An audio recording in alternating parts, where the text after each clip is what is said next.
बागनविलिया में इन 2 फर्टिलाइजर्स को डालते इतने फूल खिलते हैं दोस्तों, इतने फूल खिलते हैं कि ना टहनी दिखती है ना पत्तियां, सिर्फ फूल ही फूल नजर आते हैं। और सबसे खास चीज तो ये है कि जब बागनविलिया में फूल खिलते हैं तो 1-2 दिन में मुरझाते नहीं है, ये बहुत दिनों तक ऐसे ही बने रहते हैं, बहुत ही खूबसूरत दिखते हैं, महीनों चलते रहते हैं। मेरे भी पौधे में बहुत ही अच्छी फ्लावरिंग हुई थी और ये महीनों चले हैं।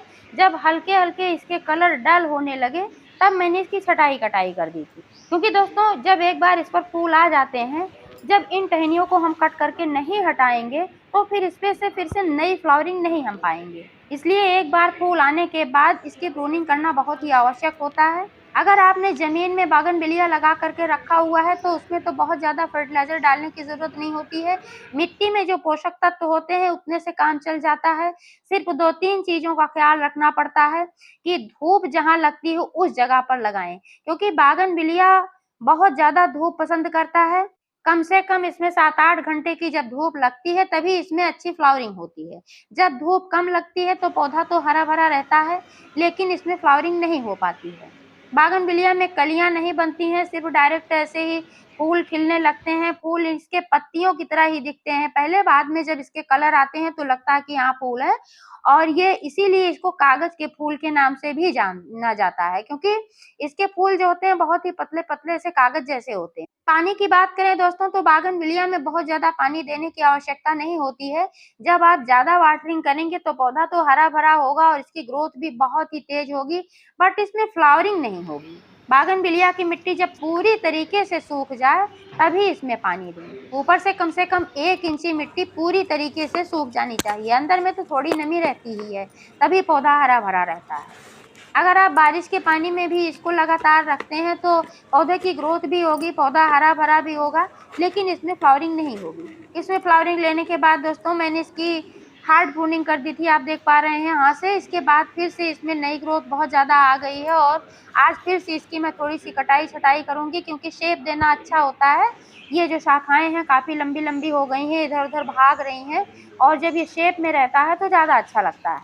गमले में घास फूस वगैरह ना उगने दें, समय समय पर मिट्टी की गुड़ाई करते रहें, इससे जड़ें सांस ले पाती हैं और आपका पौधा अच्छे से ग्रोथ कर पाता है। गमले में लगे बागनविलिया में एक समस्या और आती है कि जब एक बार इसमें फ्लावरिंग हो जाती है तो फिर से इसमें जब दोबारा हम फर्टिलाइजर डालते हैं तभी इसमें दोबारा हम फ्लावरिंग ले सकते हैं, क्योंकि जो मिट्टी में पोषक तत्व होते हैं एक बार फ्लावरिंग में ये कम हो जाते हैं, इसकी वजह से दोबारा इसमें फूल नहीं आते।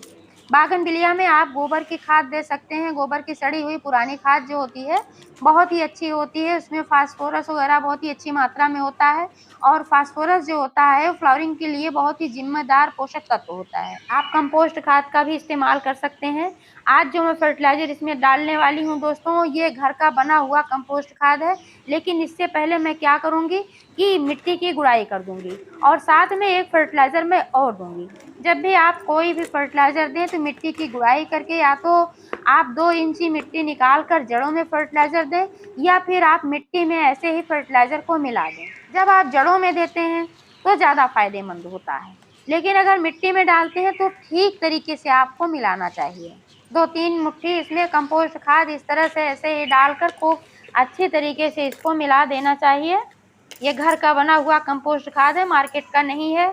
सब्जियों की छिलके वगैरह से मैं बनाती रहती हूँ, बहुत ही बेहतरीन बनता है और यही मैं अपने सभी पौधों में यूज करती हूँ। गुड़ैल है, गुलाब है, मोगरा है, सभी पौधों में मैं यही खाद इस्तेमाल करती हूँ। अगर आप भी एक बार बना लेंगे इस तरह से तो कभी आपको मार्केट से खरीदने की ज़रूरत नहीं पड़ेगी। आप चाहें तो मेरे चैनल पर देख सकते हैं, इसके डिस्क्रिप्शन में भी मैं उसकी लिंक दे दूँगी कि कैसे घर पर सब्जियों के छिलकों से आप कंपोस्ट खाद तैयार कर सकते हैं। चाहे आप ज़मीन में तैयार करें गड्ढा खोदकर, और चाहे आप बकेट में, बोरी में, और आप पॉलीथीन में भी तैयार कर सकते हैं। इस फर्टिलाइजर के बाद जो फर्टिलाइजर मैं देने वाली हूँ दोस्तों, ये है एसएसपी, यानी कि सिंगल सुपर फास्फेट। ये सिंगल सुपर फास्फेट जो होता है सस्ता होता है, बहुत महंगा भी नहीं होता है और बहुत ही काम का होता है। सिंगल सुपर फास्फेट में फास्फोरस, कैल्शियम और सल्फर की अच्छी मात्रा होती है।